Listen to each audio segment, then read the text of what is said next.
being able to cover key stories and doing investigative journalism. In our country, it's not so easy with one national broadcaster for a TV channel.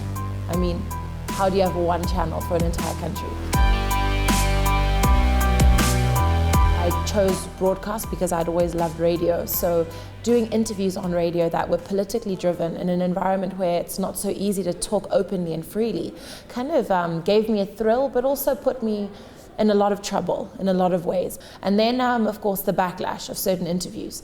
You might try to balance your interviews and do the type of journalism that you would have been taught, for example, at university and universities like here in South Africa, where you're trying to balance a panel politically, but your media house perhaps subscribes to a certain political rhetoric. Therefore, you can't always get away with that balance. And as the journalist, you get the flack, especially from the public, with the assumption that you as a journalist are the one who's not balanced. Meanwhile, sometimes there's other forces behind it. Even the willingness of some participants to come onto programs.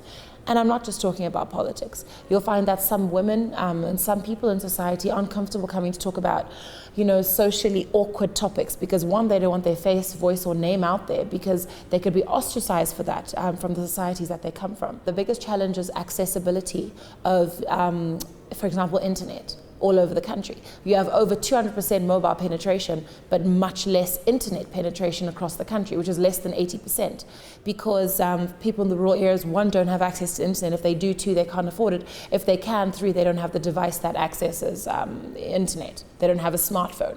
What the benefit is that I live in a country where 4 million of us are out there in the diaspora. They left the country for many different reasons. So you'll use a digital platform knowing that you're targeting a Zimbabwean who's outside of the country, who wants to connect with home, who wants to advertise at home, who wants to be part of the discussions that happen at home. So in the comfort of just serving a purpose, of a national purpose, you're touching diasporans in China, Canada, Australia, England, UK. They're all over. And that is what I find is quite exciting in the digital audience. But affordability and accessibility would be the main thing for Zimbabweans in Zimbabwe. And we've got a new cyber law, which has been implemented by government, where those of us who own digital platforms are going to have to pay a certain amount of money to government to be able to run them, almost like a license for digital. So there's a lot of noise about that. Hopefully the lobbying will work and that won't be implemented, because we're talking really high figures. Things like $800 a month and thousands just to register, which is honestly just unfathomable for the young entrepreneur who has a camera and a kit and wants to start a YouTube channel. I mean, someone like myself who left mainstream media 2 years ago to start my own online channel, that shows you that that's a space that many of us went to as a safe space, as my space, where nobody can tell you what and what not to do. So to have that monitored, and it's a clever way of monitoring it. They're not saying don't do it. They're just saying, well, look, you can't afford to do it, even if you wanted to. So we are being politicked, so to speak. But I don't think they'll succeed because there is too much of an appetite, especially from young journalists and media practitioners, to keep that space alive and accessible and affordable. So I don't think it is a threat to media freedom, but I don't think it'll succeed. Right now, we're going into elections, and as the media, that's our concern.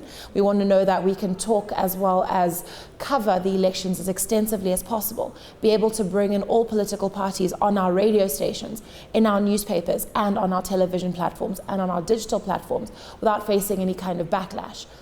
As journalists, we don't want to be victimized. We want to be able to attend opposition parties without seeming like we're attending a rally. We're doing it for work. We want to be able to do what we do in our fraternity as the fourth estate, which is a really important pillar, especially in election season. And for countries facing election seasons, I think it's important as media to highlight issues more than we do people. We make our headlines about people. Oh, this president, looted this money, or this leader has 2 wives or 7. And I think we forget the issues. So I think we need to help remind people what to vote for, because our country needs help. And it needs leaders that are going to change a lot of things. And that's not going to come from these petty headlines that sell papers. We need to start broadcasting and talking about the real issues.